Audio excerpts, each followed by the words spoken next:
అందరూ ఎలా ఉన్నారు? బాగున్నారా? నేనైతే చాలా బాగున్నానండి. ఏంటి స్నాక్స్ అనుకుంటున్నారా?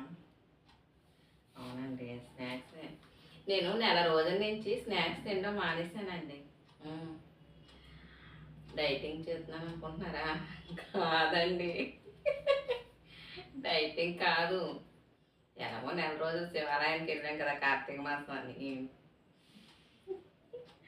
అక్కడ ఏదో ప్రసాదం పెడతారు కదా అని ఇంటి దగ్గర స్నాక్స్ తినేదాన్ని కదా, అది ఇది ఎక్కువైపోతుంది లేకపోతే. అందుకని చెప్పి ఎందుకమ్మా ఇంటికి తెచ్చుకొని రాత్రి తినచ్చు కదా అంటారా? చల్లారిపోతాయి కదండి, ఆరిపోతాయి, మళ్ళీ అక్కడ ఇక్కడ పెట్టడం ఎందుకు. అందుకనే ఇంటికాడ స్నాక్స్ మానేసి ఊళ్ళో ప్రసాదాలు తినేసేదానండి. కానీ అయిపోయింది కదా, ఇంక ఇవాళ మళ్ళీ స్నాక్సే. బేల్పూరి పంపించమన్నాను అనమాట.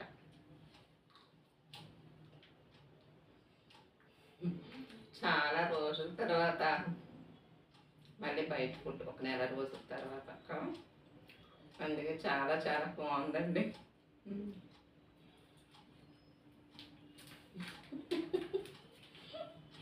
మీరు కూడా నాలాగా ఆలోచిస్తారా? ఆలోచించాలండి ఎవరు. నేను ఏదో సరదాగా చెప్పాను అంతే. ఎప్పుడూ ఒకటే రొటీన్ ఎందుకు అని సరదాగా కాసేపు. ఓకేనా?